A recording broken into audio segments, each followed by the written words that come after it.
Hello friends, good morning. അപ്പോൾ രാവിലെ ഉച്ചത്തേക്കുള്ള അവിയൽ തയ്യാറാക്കാമെന്ന് കരുതി. അപ്പോൾ ഞാൻ പച്ച ഏത്തക്ക 2 കിട്ടി. അപ്പോൾ അത് വെച്ചാണ് അവിയൽ തയ്യാറാക്കുന്നത്. അപ്പോൾ എല്ലാം ഞാൻ അരിഞ്ഞെടുത്ത് കുറച്ച് വെള്ളം ഒഴിച്ച് ആവശ്യത്തിനുള്ള ഉപ്പും ഇട്ട് അടച്ച് വെച്ച് വേവിക്കുകയാണ്. അപ്പോൾ ഞാൻ തേങ്ങയും കുറച്ച് കാന്താരി മുളകും വെളുത്തുള്ളിയും ജീരകവും മഞ്ഞൾപ്പൊടിയൊക്കെ ഇട്ട് തേങ്ങയും ഇട്ട് അരപ്പ് അരച്ച് ഇതിലേക്കൊന്ന് ഇട്ട് കൊടുക്കുകയാണ്. എന്നിട്ട് ഞാൻ അടച്ചു വെച്ച് വേവിക്കുകയായിരുന്നു. അതിൻ്റെ ഇടയിൽ ഞാൻ കറിവേപ്പിലയും കൂടെ ഇട്ട് കൊടുക്കുകയാണ്. അപ്പോൾ നമ്മുടെ അവിയൽ റെഡി ആയിട്ടുണ്ട്. ഇട്ടാൽ നല്ല ടേസ്റ്റാണ്. പിന്നെ അതിനിടയ്ക്ക് കുറച്ച് മീനിരുന്ന് അത് വറക്കുകയും ചെയ്ത് മാങ്ങയും മുരിങ്ങക്കായൊക്കെ ഇട്ട് കറി വയ്ക്കുകയും ചെയ്ത്. പിന്നെ മാങ്ങ ഇരുന്ന് 2-3 മാങ്ങ ഉണ്ടായിരുന്നു. അപ്പോൾ ഞാൻ പെട്ടെന്നൊന്ന് അതൊന്ന് മുറിച്ചെടുക്കുകയായിരുന്നു. എന്നിട്ട് പെട്ടെന്നൊന്ന് അരിഞ്ഞെടുക്കുകയായിരുന്നു. നമുക്ക് മാങ്ങ അച്ചാർ പെട്ടെന്നൊന്ന് തയ്യാറാക്കി എടുക്കാമെന്ന് കരുതി. അപ്പോൾ ഞാൻ ഓരോന്നായിട്ടൊന്ന് പെട്ടെന്ന് തന്നെ അരിഞ്ഞെടുത്ത് വെച്ചിട്ടുണ്ട്. ഇതാ കണ്ടില്ലേ, കുറച്ച് മാങ്ങ എടുത്തിട്ടുള്ളൂ. വലിയൊരു മാങ്ങ തന്നെ ധാരാളം. അപ്പോൾ ഞാൻ അത് അരിഞ്ഞെടുത്ത് വെച്ചിട്ടുണ്ട്.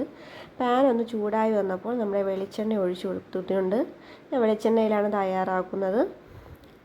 നമ്മുടെ ആവശ്യാനുസരണം ഒഴിച്ചു കൊടുത്താൽ മതിയാകും. അത് കഴിഞ്ഞ് ഞാൻ കുറച്ച് കടുകും കൂടെ ഇട്ട് കൊടുത്ത് ഒരു 1/2 സ്പൂൺ മതിയാകും കടുക്.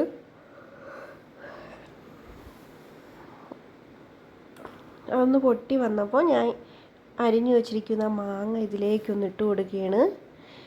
അതിനുശേഷം ആവശ്യത്തിനുള്ള ഉപ്പും ഇതിലേക്കൊന്ന് ഇട്ട് കൊടുത്ത് നന്നായിട്ടൊന്ന് ഇളക്കി കൊടുക്കണം.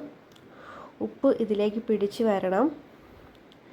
പിന്നെ ഞാൻ നന്നായിട്ടൊന്ന് ഇളക്കി കൊടുത്തിട്ട് പൊടികളെല്ലാം ഇട്ട് കൊടുത്ത് ഇത്തിരി ഒരു 1/4 ടീസ്പൂൺ മതി, കുറച്ച് മഞ്ഞൾപ്പൊടി ഇട്ട് കൊടുക്കണം. പിന്നെ ഒരു 2-3 ടീസ്പൂൺ മുളക് പൊടിയും കൂടെ ഇട്ട് കൊടുക്കണം. ആവശ്യത്തിനനുസരിച്ച് ഇട്ട് കൊടുത്താൽ മതിയാകും. കുറച്ച് എരിവ് വേണമെന്നുള്ളവർ അങ്ങനെ ഇട്ട് കൊടുക്കാം. ഞാൻ ഒരു 2-3 സ്പൂൺ ഇട്ട് കൊടുത്തിട്ടുണ്ട്. എന്നിട്ട് അതും നന്നായിട്ടൊന്ന് ഇളക്കി യോജിപ്പിച്ച് കൊടുക്കണം. എന്നിട്ടൊരു 5 മിനിറ്റ് നമ്മളൊന്ന് അടച്ച് വെച്ചാൽ നമ്മുടെ അച്ചാർ റെഡിയാകും. പിന്നെ ഞാൻ കായപ്പൊടിയും കൂടി ഇട്ട് കൊടുക്കുകയാണ്. കുറച്ച് മതിയാകും. അപ്പോൾ നമ്മുടെ മാങ്ങ അച്ചാർ റെഡി ആയിട്ടുണ്ട്.